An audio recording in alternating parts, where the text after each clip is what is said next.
Hello, ladies and gentlemen. Jackson here today with my little brother Chubbz. What's up, everyone? And we're going to be talking about microtransactions a little bit more. So if you're sick of hearing about those, well, bye. Anyway, here we go.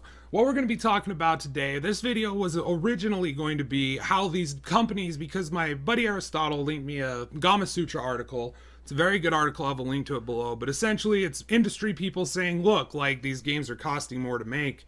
And it's because of fans, because they expect them to be bigger and better, because we market them that way. Sometimes we spend as much as the budget of the game, Chubbz. On marketing. That's in Dead Space, was it 2 or 3? I'm not, it's in the article though. They spent the same amount on developing the game as they did marketing the game.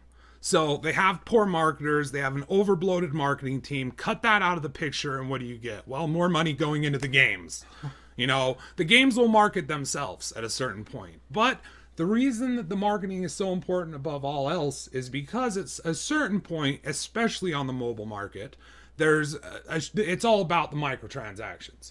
The gameplay doesn't fucking matter. The real gameplay is happening behind the scenes with the daily rewards, the, you know, breaking down, crafting, all of these stupid fucking things that all lead to the same thing. Buy more currency, buy more gems, buy more random shit, right? Mm-hmm. That's Destiny 2 in a nutshell. Destiny 2 in a nutshell is a game built to get you addicted to behavioral game design. That's what it is. Yep. Everything in the game. Every mechanic in the game. Even the end game. Yep. You grind the random chance of loot. There's no, like, you could be the best player in the game. You could be the headshots.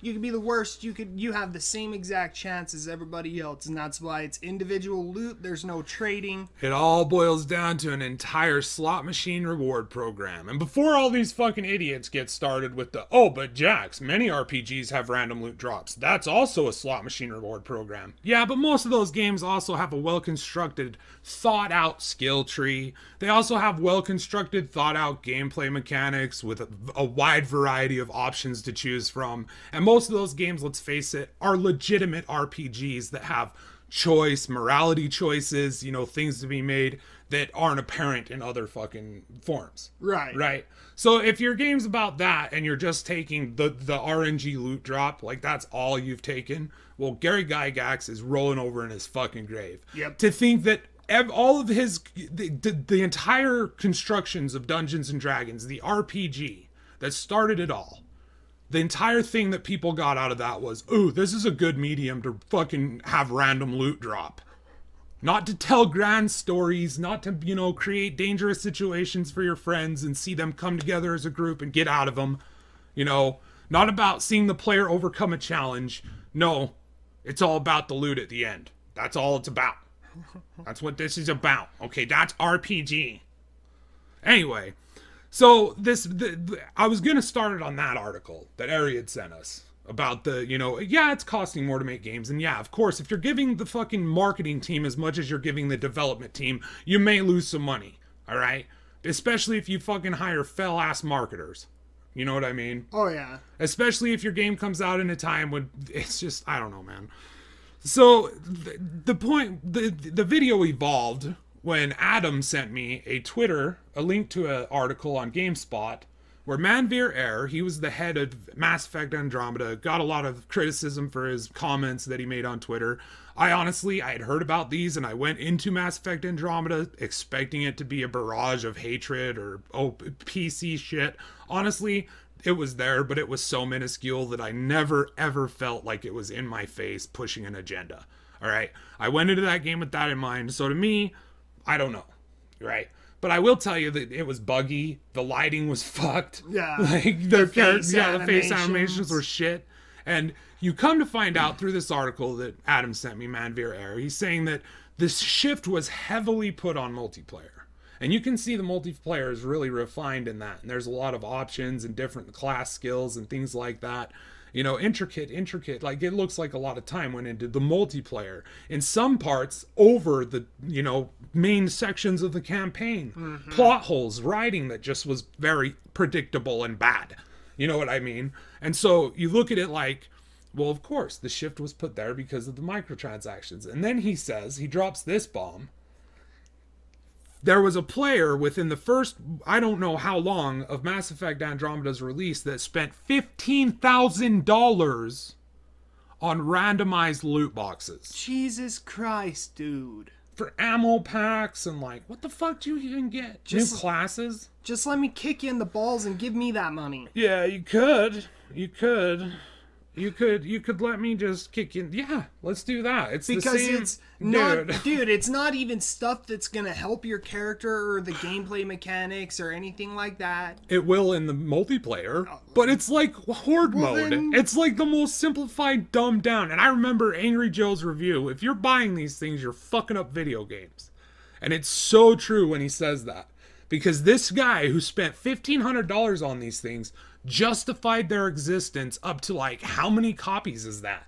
$60. How many $60 copies is 1,500? Well, guess what? He just covered all of you people who protested over the PC bullshit.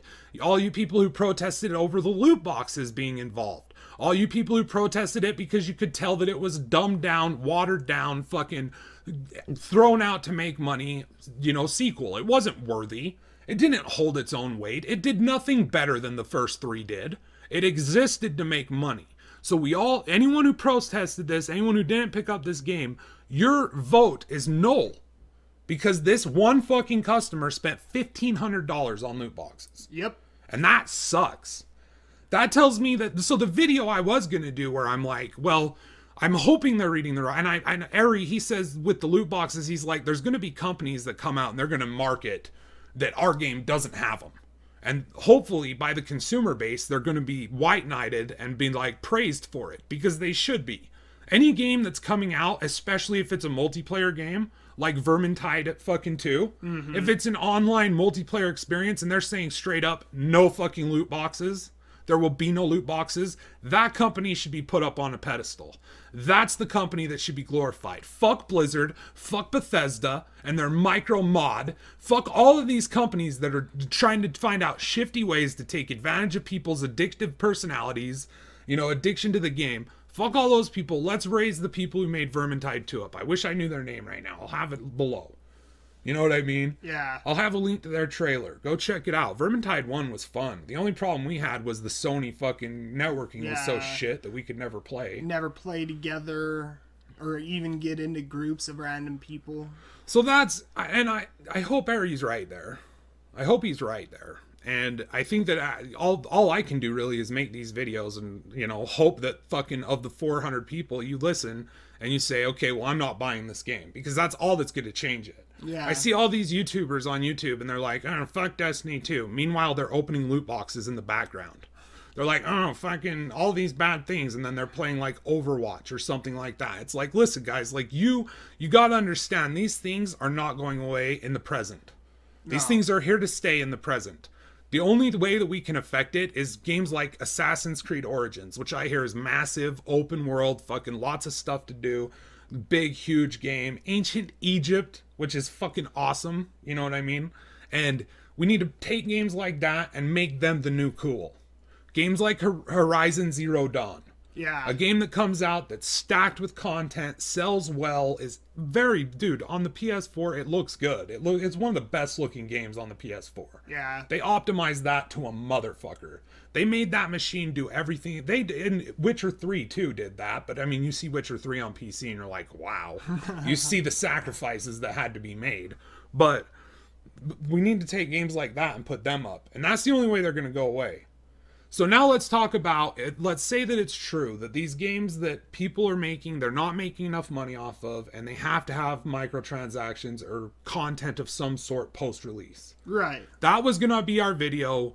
We're doing that now. I just wanted to say at the beginning that the only way we're getting to this world that me and you are about to trek into, where microtransactions are fair, meaningful, add actual, you know, value to the purchase for the owner, and not at the risk of a random reward, not at the risk of a random chance. But we live in a world where customers can buy shit they want to buy. Yep. Instead of being forced to go through a fucking loot box to get it. We all need to stop buying these games. We all need to stop playing these games. We need these games to go dead. Don't buy these fucking games. Don't play these fucking games. And I'm sorry if I sound like I'm like trying to be soapboxy. I'm just telling you the reality of the situation. Yep. Is as long as these whales are buying the games, it doesn't matter how many people boycott, how many people protest. As long as these whales that are spending $15,000 within the first couple of weeks of release of these games are current. Because there's still people who are like, we're not going to buy these. We're not going to buy loot boxes, but I really want this game. And you buy the game. You've justified the purchase. You've justified the existence of those fucking loot boxes. Those loot boxes are justified at that point. Until it's just the whales and dolphins, and they've got that giant ocean, and only a fucking dozen or so of those big fucks, that's when it'll fucking, those big guys, they'll stop buying shit if no one's playing these games. If they can't get into matches, they're not going to throw down money for shit in that game. And then, hopefully, games will rise that will do what we're going to do now, Chubbz.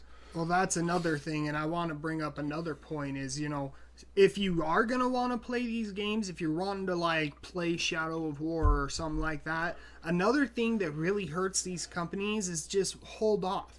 Yeah. You know, don't pay $60 for it. Yeah, wait for a sale, because that was one thing that killed Dead Space and Visceral Studios. They spent $120 million in the game. That's $60 million on developing the game and $60 million marketing the game. All right, that's fucking ludicrous. That's split in half, okay? Those behavioral psychologists must be pretty expensive. Yeah, and one thing that the article brings up is one of the things that hurt that game was they sold a ridiculous amount of copies of the game, but a lot of those were on sales or like discounts. So really, $120 million spent on the game because of people were not spending $60 on the title day one. They sold those copies throughout a stretch of time. They only made $20 million back. Yep. And so that's another thing that you can do is just like wait for a sale. Wait to pick it up for like $20. But look what's happened with EA because of FIFA and other things. Like, I think Visceral Games, speaking of Visceral Games, I think one of the reasons it was shut down is look what they were developing. They were developing a single-player Star Wars video game, right? Well, EA looks at the backlash from Shadows of War and the loot boxes in that single player only experience, and they say, hey, well, we can't have a single player game with loot boxes. Like, it's not looking good. Like, there's a lot of backlash because that's what's holding these fragile systems of bullshit together is PR, public relations. And they're willing to just say this is some bullshit to talk about on the internet right now because people are still playing and buying these games, right? We can talk about this on the internet all we want, but until we stop giving them our time on their servers, we stop buying games, period, if it boils down to a fucking mobile app loot drop machine. If we stop buying, stop playing those games, this shit goes away. Okay? But the reason they're not going to get rid of loot boxes, I think, right away, is because of that.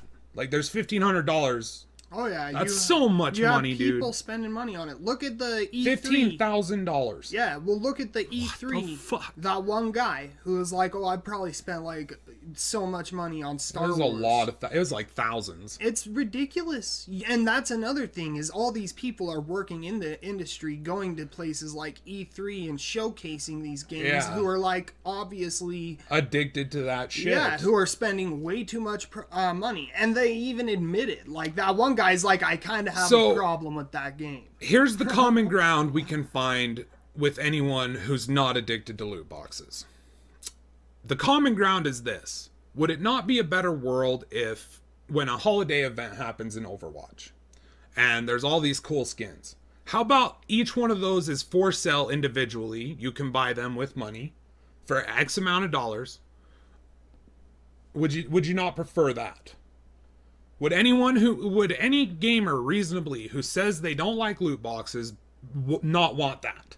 That's the thing. So that's the world we need to be in, and that's the way it used to be with COD. Call of Duty used to have, you go look at Call of Duty Ghosts, and there's so many fucking, like, little fucking bonus DLCs and guns and shit like that, and it's like, do it that way. Yeah. Because then the people who want to buy them will buy them. And they'll fucking get, and they're able to pick what they want. Yeah. Like, that's the world I want to live in. And I would like to also live, the thing about, the harmful thing about loot boxes as a microtransaction service is it's not the microtransactions that I'm against. It's the bullshit currency. Like, there's always this currency that incentivizes you to buy more because you have X amount left over. It's always in these weird commodities. Yeah. Uncompetitive was talking about that with one of the Forza games. He was saying how they sell you a certain amount and then they take fucking, you know, so much to buy something that you have extra left over. Yep. And so they, you know, and it's just another behavioral mechanic there. That's why, like, Shadow of War, it's like you can break down all of these things to get new things, to craft new things. Because that's all part of that fucking excitement in the brain and stimulating. You're like, oh, look, like, I'm doing things. You know what I mean? And that's the harmful thing about these, is they're leading to game design being different. Yep. They're leading to, every game is going to be like Destiny 2. Yep. That's what they're leading to. So if Destiny 2 is your ideal game, keep buying games with loot boxes. Keep buying them, keep playing them, keep giving them all your money. They are all going to be that way. Because there's no reason for them not to be. But if you want a fair system where you can buy what you want, because I'm not opposed to them selling extra shit. Yeah. Like, I'm not. It's not that I'm like, I'm opposed to them selling pointless shit. But even then, if you're going to sell pointless shit, sell it. Right. Let people buy what they want. Don't lock it behind an RNG okay? system. And like, I'm not going to buy it, but it's everyone else is free to make that decision, and they have the decision not buried behind loot. Yeah. You know, an RNG system. It's like so fucking stupid. Dude, this shit is insidious. Like, it's locked behind an RNG loot system, behind the loot boxes, and then they don't tell you the drop rate of those loot boxes. They don't even tell you what the odds are on you getting something. Yeah, you just have to, like, buy a few and give it a try. See if you get anything good after, like, 5 boxes, and there's your odds. Like, maybe one or two out of 5. It's like they say on them, a guaranteed this, a guaranteed that, and just a chance at this. Well, what's the chance of that? Like, what's the chance of the big, you know, at the top? There's no loot numbers. You don't know. Yeah. You don't know what the chance is. They just say, you will get one of these, you will get one of these, but there's a chance at this. Yeah. And 9 times out of 10, the chance at that is what people are going for. That's probably the holiday skins. That's like, you know, like the holiday event items and shit like that. I just couldn't get wrapped up into that because, you know, we played World of Warcraft where, you know, the loot was random, but at least you knew a chance. Like, if a sword was going to drop off a raid boss, you knew the actual percentage of, you know, if that's going to drop on this time. And then you knew the odds that you would win it because it's you and one other class that uses it in the raid. And you're like, okay, so I have a 1 in 2 chance of doing this. Let's roll the dice. Yeah. And so that's the thing, is it always felt fair. You know, it never felt like Destiny when I was playing that. That was my biggest gripe, is the raid bosses. It was like, you have a chance to get this piece, or this piece, or this piece, with no, like, loot percentage numbers on the side. Because it all shared a board. There was no one individual boss that dropped. Well, I mean, I aside from, what did it? I guess they did. They all had an exotic that they only dropped, right? Like, Atheon had the fucking phase beam or whatever. They had their... I don't even care. Yeah, but they had specific, like, legendaries and exotics and shit that they would drop. I think after Atheon, they were parts of quests, too. Like, you had to kill Crota and get a certain thing off of him to get the gun or something like that. I don't know. At least in World of Warcraft, if I didn't get something or if something didn't drop, I was like, well, I guess that... you know, 15% chance of that dropping didn't happen this time. Yeah. In Destiny, it was like, well, I guess I'll just jerk off next week and try it again. Yeah, because there was no odds. It was just like you were... Destiny is the fucking primest example of mobile A, or mobile AAA. Mm-hmm. Mobile free-to-play AAA. Because it has all those mobile game mechanics of, like, daily login rewards. I mean, fuck, even Xur... the one guaranteed chance of you being able to pick a fucking exotic you want, his location is random. And his inventory is random. And he only shows up certain days of the week. And the inventory doesn't refresh. Everything in that game, dude, is just like fucking more mindfucks. And, like, I'm not opposed to shit like that. Like I said, I played World of Warcraft. There were raid lockouts. But there was complexity. Yeah, that's the difference. You know, there was not just the raids that you could do. You could go, like, grind a profession, you know, and play the auction house. Yeah, you could grind reputations. And get actual endgame content that meant a fuck out of the reputations. On top of a wide variety of dungeons and mini side little stuff that you could do.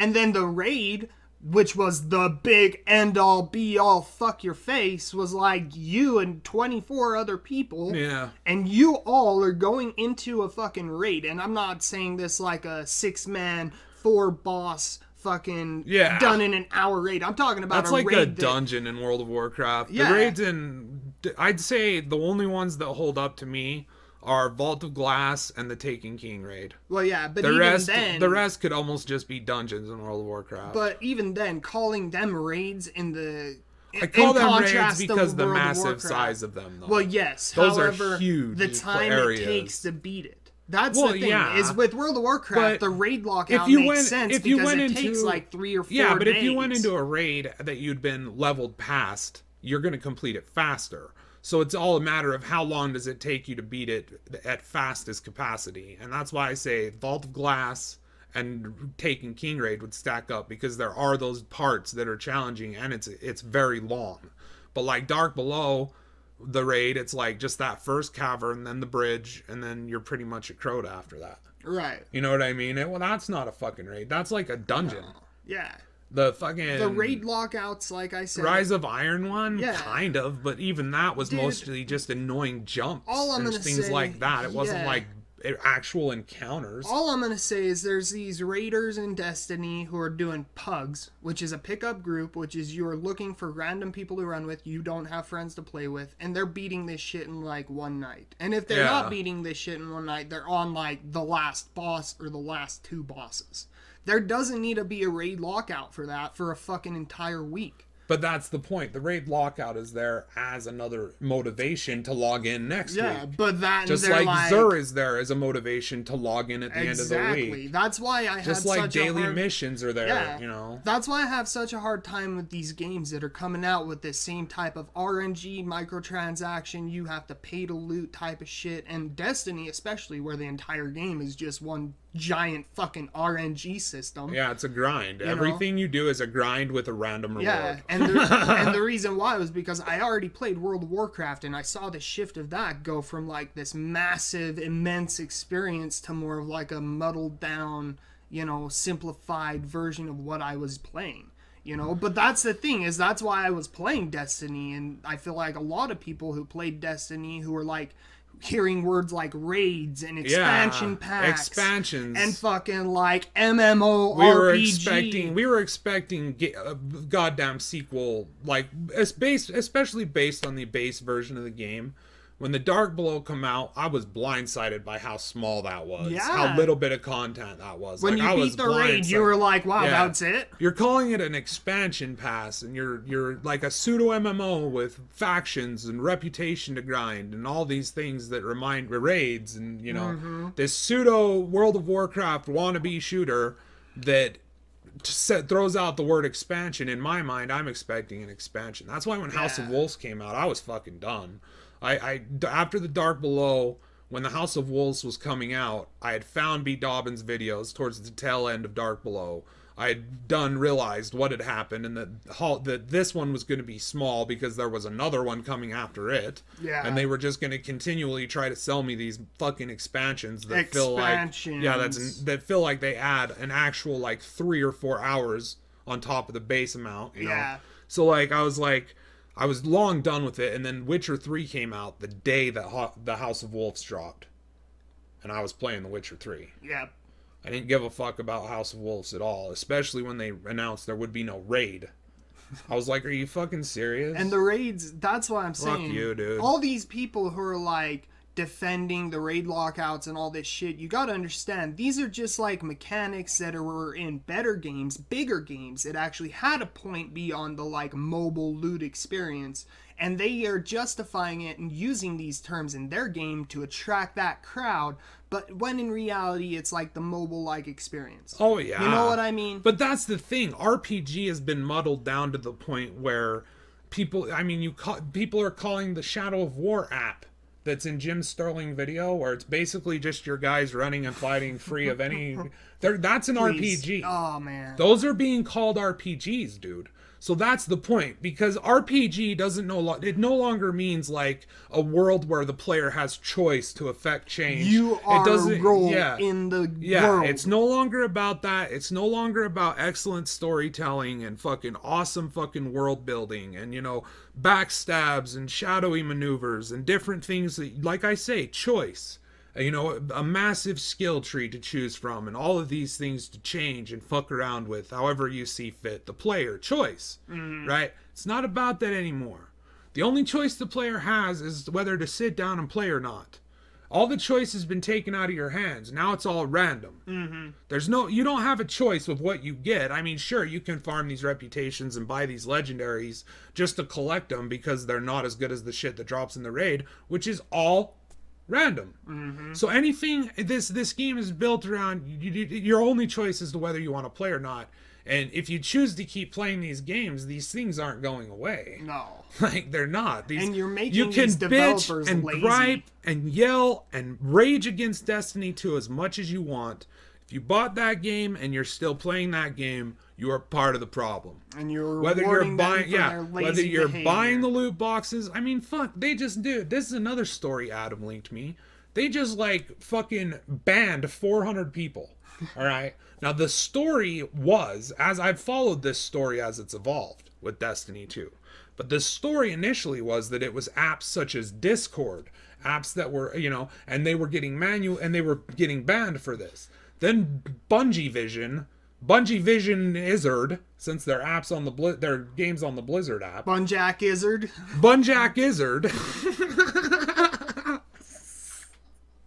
They come out and they say, no, these were all manual reviews and these were all manual bans. How do you nurture a good fucking community, Bungie? Well, you banned 400 of the motherfuckers the first day. Who bought your game? I guarantee you some of these people were data miners, because that's also a story that was linked me. But I think it was either Adam or me. Dude, I fuck his name up. Numbface Clown. I'm sorry, bro. If I fucking can't, I don't want to butcher your name. I'm fucking from Utard. Utarded. I have back ass grammar and inflection. It's a mix of ghetto and cowboy. It's called poor. It's called fucking poor, eh? Canadian trailer park. Yeah.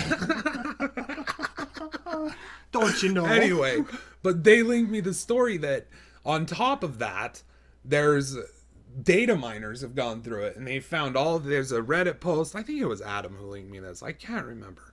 But it's a list of all of these things that data miners have found, and they say that there's references to the planets in the first game. The moon and the earth and the cosmodrome and all of these things, right? And it's like, well, no shit. Why do you think that is? It's because it's still the same fucking one single game. That's what I read when I was reading this. I was like, holy fuck, I'll have a link to it too. It was fucking, I was reading it, I'm like, this all makes sense. Of course all of this shit is still there. Because this is a company so lazy that they can't even cut their game apart properly. You know, they're showing off old Chicago, which is the fucking European Dead Zone. They're showing that shit off. Yep. Like a year before Destiny 1 comes out. Yeah. And now all these years later, Destiny 2 comes out and it's there. It's like, wow, dude. How much work did you actually spend into that shit? And that's where we're going to get to another thing, is they're getting lazy. Oh, yeah, dude. They're like shifting. The changes they made to Destiny 2, like if you look at like, let's say all the content existed.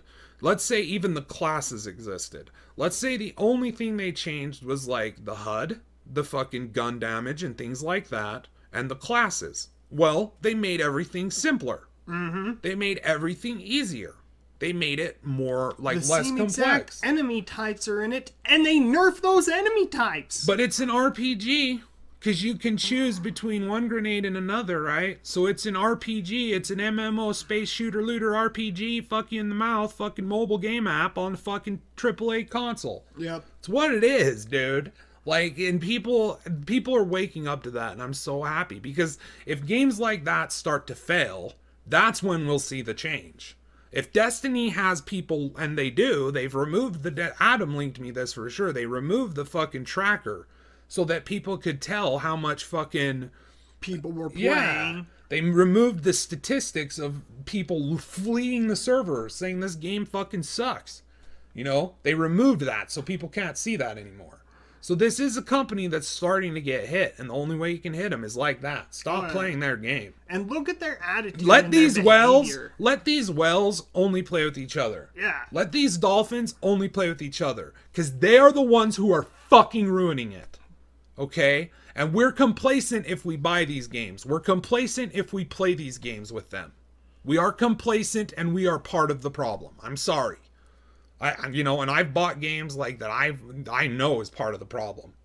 And I've played games that are part of the problem. Oh, yeah. And you just at a certain point, you have to be like, no, I'm done. If it's not on sale, or I'm not renting it, I'm not playing it. Mm-hmm. Period. Like, it's not going to happen. Like, I will get Shadow of War. I will. When it's on sale. For around $20 to $30. For Game of the Year edition. Yep. That's the game I'll get and I'll play. And I'll be fine till then, because I just picked up Grim Dawn's, Ashes of Malmuth expansion for $18. Yep. They added 2 new classes that are complex. They added a bunch of new content for me to play. And it's going to take me about a fucking another 2 weeks to get through that. Mm-hmm. So I don't have time to throw time at these games, these companies. I'm done with it. Like, yeah. We need to stop playing them. We need to let them fizzle out and disappear. And that's another thing with and I know it's hard Activision, because there's a lot of people they built a social environment around these games. Yeah. Their friends are on there. This is where their friends are. But here's the thing with Destiny, and that's why I feel positive about people opening up and like waking up to these things and sort of realizing how insidious and nefarious these mechanics are, and like the damage that they're doing to the entire gaming industry. Right? And the reason why is because Destiny fanboys have been dubbing Destiny 2 Destiny 1.5. But they're fine with it. They're still playing it. They're defending it still. Like, they can improve this, guys. Because think of what they did with the Taken King. They need to quit fucking defending them and start looking at the attitude and behavior of Bungie. If you're banning people because they are data mining your game and finding out some shit you don't want to release to the public... I don't know what else it could be, but they're manual bans. It's 400 manual bans, and they say that it's under the guise of we want our game to be fair for the millions of players that have bought Destiny. Yeah. And that's probably not a boast. There's probably millions of people that bought fucking Destiny on the PC. Mm-hmm. You've heard it. But they've got people that are doing this, data mining. Are you hiding something? That's the only reason why you would do this. Unless they're worried that they're going to cheat or they're going to bot it out so you can download a bot and your character fucking grind shit for you. People were data mining the disc of Destiny 1 and finding all that shit, and that was a huge backlash. A lot of people were like, fuck this game. Fuck this company. The first time that was brought up to me, I remember them even mentioning Dreadnought, and it was in a B. Dobbins video before The Taken King came out. As well as The Reef. Yeah. Before The Taken King came out. And so they're hiding something, and their attitude about that just proves they're hiding the rest of their single game they had. Yep. And they're lazy. Maybe, and they will run out at a certain point, and you people will be paying $60 for a sequel that will have nothing but reskinned shit from the first 2 games. Yep. That's or first 3 games, however much more content they actually have. That's why when they've already reskinned the tower. Oh yeah.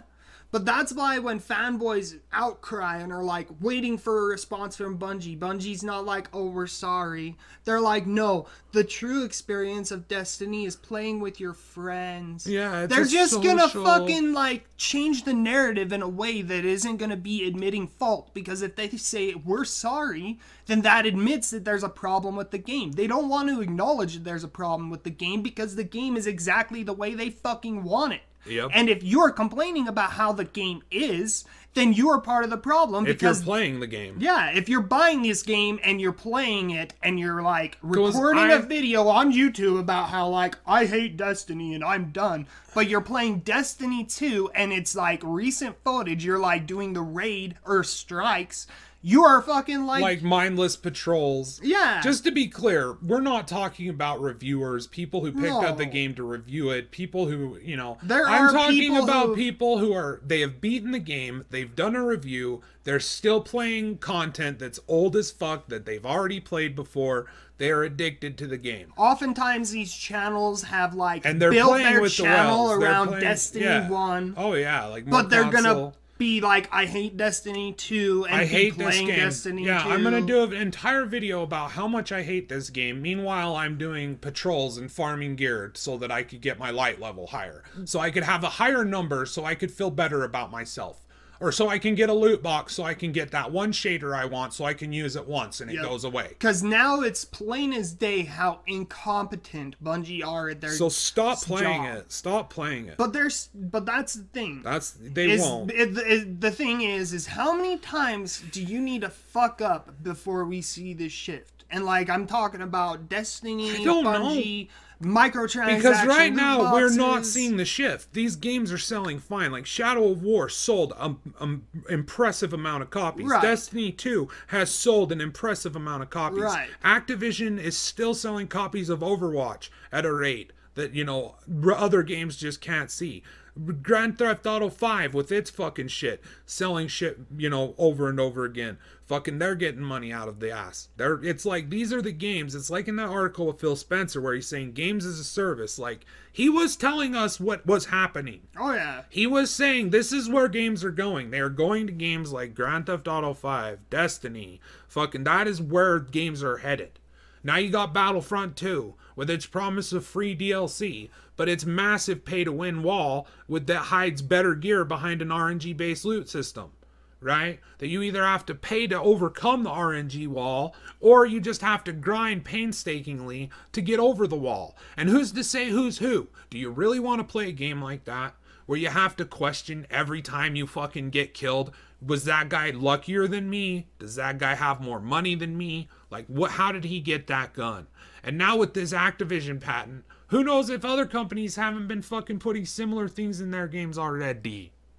Who's to say that EA hasn't made it so that in StarCraft or Star Wars Battlefront 2, you'll get put in a match against someone who just spent $180 on loot boxes and fucking just got all the best guns and shit? One thing that I will say, though, that makes me optimistic, and I think it should make you a little bit optimistic, too, is these fanboys for Destiny 1, right? Who are now talking shit on the game and criticizing its flaws. Yeah. Who are, like, making fun of Bungie specifically for their fuck-ups and holding them accountable for these mistakes. The thing is, it is a good thing. Destiny 1, all these fanboys who are now just like waking up and criticizing and realizing it, who had built their entire like content of their channel around games like Destiny. You know, the thing is with Destiny 1, I was so pessimistic about this attitude with games. That's why like I quit watching E3. I didn't give a fuck. I watched the supercut and I was like, I'm glad I didn't watch this because all these people are fucking fucktards. I haven't stopped. I didn't give a fuck either. I think the last E3 I watched was the one where I actually watched and didn't just watch like Kroby Cat videos or fucking other people's little clips. Because it's all just one big hype machine. Because I watched like the Sony stage show when I was on the Sony just to see what they had. But it's all big hype machine, and you can tell the majority of people there at these events who are talking about these things aren't even passionate about it. It's just a motherfucking cash check to them. You know, it's a business. It's a job. Yeah. It's like that YouTuber. I run a prank channel, so I'm going to sit here and talk about Need for Speed. Hi, Nick. Thanks for having me. Hi, Nick. Who the fuck are you? Who the fuck are these people that they're coming out of these fucking, like, they're just cesspools? Popular YouTubers. They want numbers. They'd have anyone with big numbers on there. It's just one big hype machine. There's no passion. There's no love. There's no care. That's why I quit giving a shit. And but you see, you should because you should care about games that are coming. Like I you know, ever since I played Grim Dawn, now I'm looking up more games like Grim Dawn, or I'm looking up, you know, more games like Dragon's Dogma, Dark Souls. Yeah. I'm looking up more games like these games, and I'm finding really good games that I haven't played yet that are soaking up a lot of my time. Maybe, and that's what you need to do. Maybe saying I don't give a shit is a wrong thing. It's made me a lot more wary. Yes. Let's say that. Well, and it should, because these companies are constantly lying to you. But that's the thing is, back to my original point, you know, like, that's the attitude of a lot of people. And, you know, especially back in the day when I was playing Destiny 1 and, like, I had given up on it and all these fanboys are, like, defending all these points and, like, being like, oh, it's so fun, and they're like defending the MMO aspect of it. They're defending like the shooter aspect of it. They're saying they never said it was an MMO. Yeah, it's like they're defending like the raids and like the end game grind and like all that shit. They've been adamantly like sucking this game's dick. Let's just say it. All right. If you're not critical about it in any way, shape, or form, swirling the balls. Yeah, you're opening loot boxes and like that one video, he's like, "Oh, I got you, Bungie, I got you." That's essentially you being like, "Here, let me see your pants. I'll unzip them for you. I got you, bro." Yeah, here's some more money at your loot boxes. I got you, man. That's what you wanted. Well, of course, I gotta throw money at your loot boxes so I can make a video about it on YouTube. But I feel so like if you're a fucking loot box opening channel, like seriously, go fucking kick yourself in the balls or vage and look in the fucking mirror and re-question your entire existence. All right, because you need the shock to snap you into a fucking mode, and then look at yourself in the mirror. And you justify running a fucking channel opening loot boxes. That's your channel. The dumbest thing in the world, man. Come on, man. But that's the thing, is a large majority of these Destiny fanboys who are like adamantly defending these moves from Destiny 1, who are now criticizing them and talking shit on it. That's why I'm optimistic. Even though it's like a repeat of fucking history to me. Yeah. I'm like seeing the exact same fucking shit that was happening in Destiny 1 with Destiny 2. And I'm just like, oh yeah, it's the same fucking game. It's the same exact... They're even fucking up the same way. It's everything that we said it would be. Yeah, they're even like fucking up the exact same way that they did before. It's connection like errors, fucking they didn't learn anything. Buggy trials, so they had to fucking delay the trials because they were buggy. They've got emotes and people glitching into areas. They've got data miners showing that all this content's finished, and probably an extension of the first game in actuality, because they're mentioning places like the Cosmodrome. Yep. Unless they're literally going to bring the Cosmodrome back as a future DLC. But you see... Wow, good fucking game. Oh, yeah. But you see, that's the whole thing that I'm getting to, is, there's this shift of attitude where you can tell that this... But a lot of these people are doing these videos and expressing these opinions and having these thoughts while they're dumping hundreds of hours into this fucking 11-hour experience. Exactly. And so at that point, it's like they are not hurting them. Changing. Even though these people... The attitude is changing, but has hype culture changed? Because that's what needs to die. Yes. People being excited for new games needs to stop happening. People need to stop being... like Destiny 2, that hype machine behind it was so overpowering. Quit holding these companies up like they can do no wrong. Don't buy these games day one, dude. If you've got a suspicion about it, don't buy it. If you watch a review and you see what it is, don't buy it. Don't play it. If you've bought it and you've played it, don't play it anymore. There's so many games that do fair fucking expansions, fair DLCs, fair in-game microtransactions. So many that are doing it the right way that you can get on board with. There's also, and the thing is at what point did those companies see this, guy who's spending $15,000 on microtransactions within the first week of release of a fucking horde mode, which doesn't have the polish of like a Witcher 3. How long is it until those companies say, hey, you know what, we can make money this way too. We can justify this. And it's what day one season passes are. That's why I'm optimistic. It's what pre-order bonuses are. Pre-order the game here or don't get content. Pre-order the game or don't get content. But you see, it's like you said earlier. There's going to be those games like The Witcher who are going to be white knighted by these people. Yeah, that's what Ari was saying. Even more so now because the attitude has been soured. You can tell the people, they have a bad taste in their mouth. The games are selling the same way, and one could argue better. Destiny 1 and Destiny 2 have made more than the Witcher entire series. I guarantee you that. We'll see how long that is, because there can only be so much shit talking. You can only have people hate you for so long before you just disappear. But that's the thing. There's companies that... EA has been doing this for years. And even so much to the point now where they're shutting down the single-player only experience. But people are still buying their games. But they're not talking shit on them. It's not like buying fucking FIFA currency. And I'm happy. Fucking all that I'm shit. happy these Destiny fanboys are now hating on Destiny, because the sooner that this becomes like the socially acceptable attitude about it. Here's the thing. I'm not talking shit on everyone who plays these games. Yeah. What I'm saying is, if you don't like those, stop playing them. Well, yeah. That's it. Because if you don't like it and you stop playing it, you stop buying it, you stop supporting it, even to the point of just getting it and playing through it and giving them the sales, the time on their servers, the activity with their game, you know, the relevancy, ignore them. That's the only way, because if only people that are buying these loot boxes by the dozens, people sinking $15,000 into these games, even if they're only dumping like $200-300 a month into these games, if all those people have to play with only those people, this will stop. Because I truly believe that the majority of gamers aren't buying loot boxes. We're complacent in them because they've become a part of games that we really love. And at that point, you gotta say, fuck you, game. I really love you, but there's this asshole that's always hanging around with you, gotta be kicking me in the nuts and asking me for more money. So I'm not hanging out with you until you stop hanging out with him. And that's like, and if these companies, because the whole point of this video was going to be, if these companies need to make money, what can we say would be the best way? Well, how about this? Sell people shit all you want, but let them buy what they want.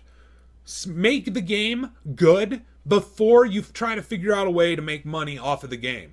Focus on making a good game. Focus on pushing the boundaries of whatever genre you've decided to dip your toes in. Focus on evolving gameplay, not mechanics within the gameplay there to trigger fucking pleasure responses in my brain to make me think that your game has substance, when in fact it's just a mind fuck. Build substance, not mind fucks. That's all we ask. We'll give you money for games. The second Ashes of Malmuth came available, I bought it right away. I have money for games. I have games. I will buy good games if they were worth it. Like, I'm probably going to be picking up Assassin's Creed once I've seen a couple more reviews, right? Because I can. But I'm not going to buy a game if the whole point of your game is to try to get me to buy more shit.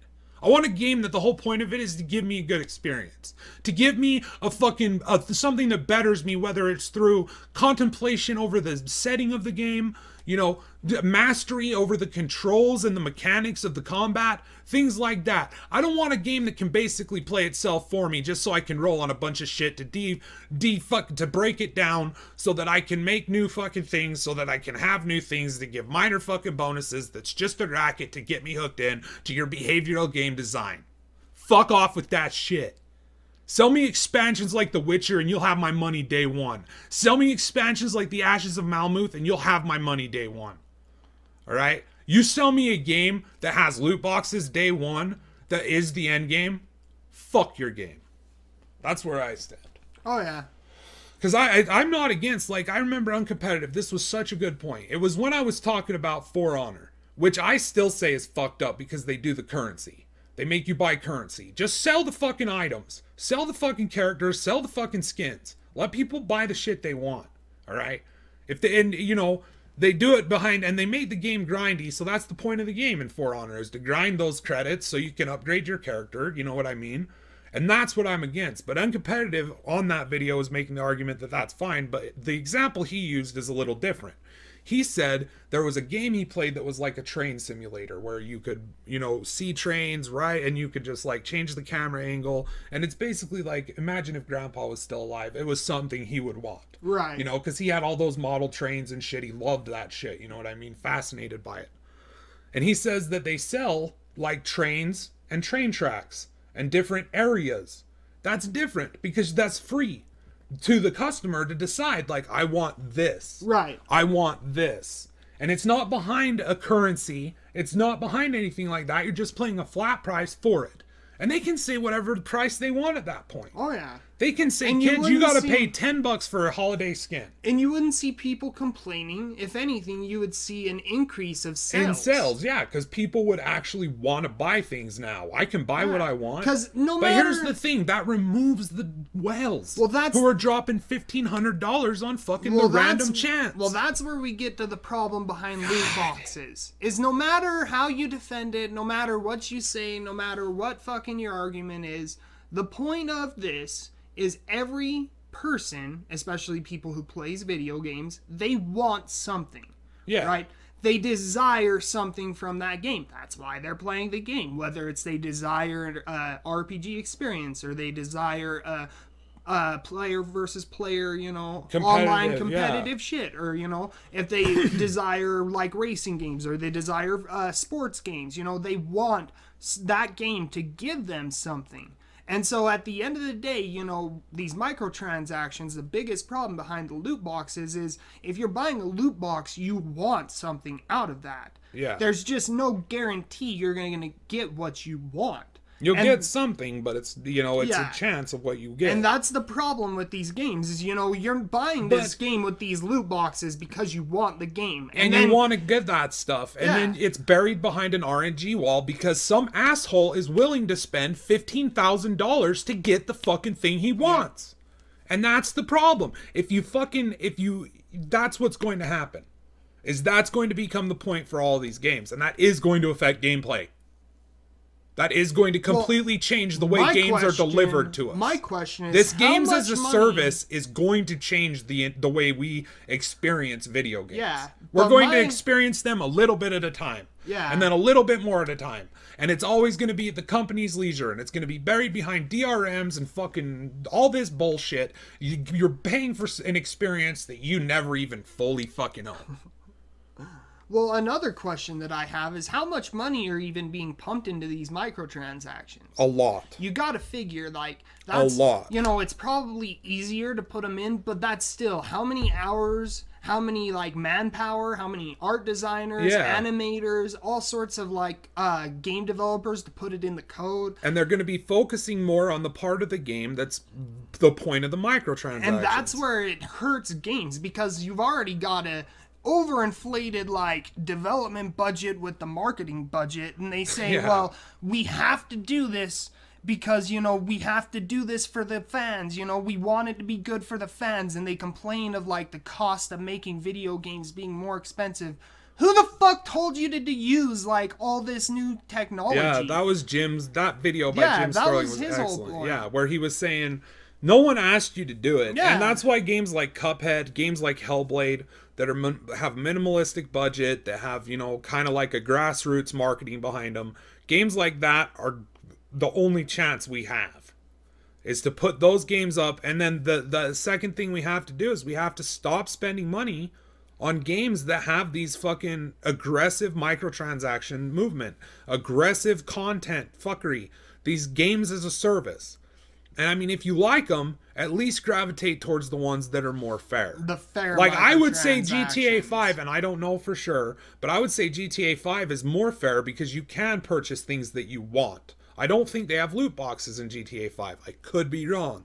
But that's the sort of thing where I can get behind games as a service. A game that's going to have a long life, that will be there for people of that game, love that game, and will continually add meaningful shit on top of it. Like their newest one, these Transformer races, that's the latest thing I've seen. Those look fun, right? And they add like actual gameplay stuff to it. And I'm sure they sell things on top of it on the side. They're greedy assholes. But the point is that they're at least selling the customer what the customer wants. And that's, I don't have a problem. I don't have a problem with games that have tons of DLC content. I don't have a problem with games that have like tons of expansion shit. My problem is when you take the choice away from the consumer and bury it behind an RNG wall because you have a fucking percentage, a small percentage of the audience who's willing to throw cash hand over fist at those fucking things because they're addicted to the fucking loot box, not the game. They're addicted to the fucking endorphin rush of winning something they love. That's what they're fucking there to play, all right? And if that's your game, then make that your game. Just call it loot box fucking loot opener 27 or whatever the fuck you want to call it, but don't call it a fucking action RPG. Don't you hide it behind some fucking shit that's meaningful, that will take away from games that earned the title. You think Destiny's an RPG? Go play the fucking Witcher 3 and you tell me Destiny's an RPG. You think Diablo 3 is an RPG? You go play Grim Dawn or Path of Exile and you come back and tell me fucking Diablo 3 is an RPG. Those games are action-adventure games built to fucking keep you playing. That's it. That's all they did with Diablo 3. They fucking lost the heart and soul that was there in Diablo 2. It's not in Diablo 3. There's a presence of it. There's a grand little bit of epicness there. But the whole point is gear grinding and fucking outfitting your build. And there's no RPG. There's no story, discovery. These things that, I don't know, man. That's what I'm saying is it's going to change games. There's a right way to do it. There's a right way to have RNG loot in your game. Destiny is obviously a bad example. The entire point of Destiny is RNG. Yep. And like a good example of RNG is, like I said, World of Warcraft, where they give you the loot drop percentages. They give you a group leader who can divvy out loot according to who's been there or who. Your odds. You can trade gear to other players. You can sell gear in an open marketplace. Yeah. You not all of the control. There's player control there. There's a fluctuating economy that's based off of the player-based in-game economy. Oh, yeah. Destiny is nothing but a fucking slot machine reward program at the end of the day. Exactly. That's it. And then there's good ways to do microtransactions. Like you said, let you buy whatever the fuck you want. And if you're doing loot boxes, because loot boxes aren't going to go away because of these fucking whales, at least let people trade with their friends. Yeah. At least let people, If you get a duplicate of a holiday skin, you can trade it to somebody for a skin that you don't have. That they got a duplicate of. Or if you bought a... But the thing with that doesn't work because they remove duplicates and they just give you currency. But would they have removed duplicates if the option to trade was there? Probably not. No. But why would the option to trade be there? Because it would stop people from buying so many of them. Yep. And that's where you get to the greedy little fuck part of this. Like, I don't look at, like, game developers who are putting shit in there that you can buy with money. Like, if you have, like, a skin and it's, like, $10, you just put in your card, you buy that. Yeah, and it's like Battleborn. The only reason I had the problem with the ones in Battleborn is because the gameplay, the product they delivered was not worthy of those. At all. But if you deliver a game like The Witcher, or like even like I've used this example before, Tom Clancy's Wildlands, you deliver this game that, to me, I've never had a technical problem with it, a few little bugs here and there, but it's a giant open world fucking you go fuck around in. I'd say it doesn't deserve the title RPG, but it's open world, Right. And lots of content. Yeah, lots of content, lots of stuff, and on top of that, they sell outfits through the Ubisoft store. I don't care. That I'm not buying them. It doesn't affect me. But that gives them the opportunity to make a little more money off of people who like it enough, and they're not fucking them. And they're selling them what they want. Those are the games I feel are not backed behind greedy fuckers who do realize that they did spend a lot of money in this game. And they just have this added extra shit, and they're like, "Hey, do you like our game?" I see a lot of fucking shit coming from Ubisoft, and I think that's because they generally felt the hurt from their bullshit. Yeah. I think it's genuine. I'm not going to try to get into the examples of where they fucked up, but I'd say Tom Clancy Wildlands is a good example for me personally of a game that I felt was worth it. This Assassin's Creed Origins game, it looks really good. I'm probably going to buy that. And that game looks really good, and it looks like one that justifies its existence. You know what I mean? But that's the thing, is there's right ways to do it, and there's wrong ways to do it. There's right ways to have RNG in your game, Dungeons and Dragons had RNG. It was called rolling the dice. Yeah. There are right ways. But that's not the point of the game. Yes, there are right ways to have them in your game, because it is a mechanic that can be utilized in a good way. But if you're taking that core, just that mechanic, and that's the only point of your game, and that is the core, like that is like the entire shell, or like the core of everything else that you built around it, then that's your problem. Yeah, because the whole rest of the experience is driving the player towards that. Yes. And that's it. And microtransactions. Oh, look at this. I go kill some mobs and I get something. I go do this and I get something. I go do that and I get something. It's like, that's it. That's your whole game. It's not like, oh, I can side with this faction and it actually means something. Yeah. I can change the world here and actually see it affect my game world. You know, it's not about any of that. It's just, it's all about that fucking drop. And that's, it's dumb, and it's so dumb that it's becoming the point of games, and I think we see that more and more. So at the end of the day, the type of thing I would like to see companies, like you said, deliver meaningful shit. Deliver us meaningful content that's worth it to the person buying it, and it's a choice that they can make. Not beyond them, not on an RNG-based system, just sell us stuff. And I think you'll see people buy it. I think that a lot of games online prove that. Like Path of the Exile, this free-to-play game that's massively successful and makes a lot of money. Fucking Warframe, this free-to-play thing that does basically the same thing Destiny does, but it's free. It's had a long life. It's had, you know, updates constantly, fixes constantly. It's not something that's just crap, right? It's something that's made this company enough money that they've been able to refine it and continue on with the experience. And that's at the end of the day, that's what we'd like to see. We'd just like to see less fucking around with people. Like, less of this fucking, you know, entire game mechanics built around nothing more than a rat in a cage or a fucking pigeon in a fucking cage. Or, you know, like, give us shit that's because you as a gamer played something and you were like, you know what would make it better? Like, those are the games I want. I don't want a game made by a bunch of fucking, you know, businessmen saying, all right, well, you got to do this because the psychology team that we hired to fucking help you with this project, they say that this is more addictive and there has to be this and there needs to be that. And oh my God, our focus group said this. Yeah, it's... Why work harder? Why work harder when you can deliver less content and get more money? Anyway, so that's for us. Jack, I'm out. I'm good. You good? Freaking, I'm hoping more people talk shit on them. I hope it becomes more socially acceptable to start hating on That's these when things. the hype machine will go down. Yep. You got to get the hype machine down. You got to get people to wake up to the fact that what they tell you is cool isn't cool. That's why I like people The argument that they're putting in your mouth, like, oh, it's only cosmetic. It doesn't. The argument they're putting in your mouth, you need to spit that bullshit out and come up with your own. Come up with your own argument to justify loot boxes. Come up with your own argument of why they should exist in games. Take that information, have it flip your perception, and perceive things differently. Fucking... Yeah, what Chum said. You just need a different perspective. Sorry it took a while to get this video out, guys. I've been feeling really fucking sick lately, so... But we're getting it. I'm getting better. I'm always fucking alright. Yeah. But we'll be doing another video soon, and we hope you guys enjoyed this. Till next time, stay awesome, stay smart. Fucking love you guys. Thanks for staying for this whole charade.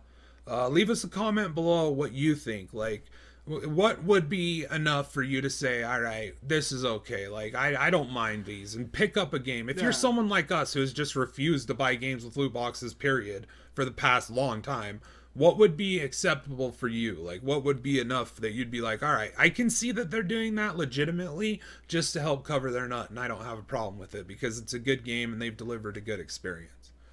You know what I mean? Yeah, just ask yourself, how can these things be fair? How can these things be fair? And when you come up with an answer, stop buying games and stop playing games that don't resemble that. Yep. It's the best. That's the only thing that's going to stop it. Fucking love you guys. Talk to you later. Peace.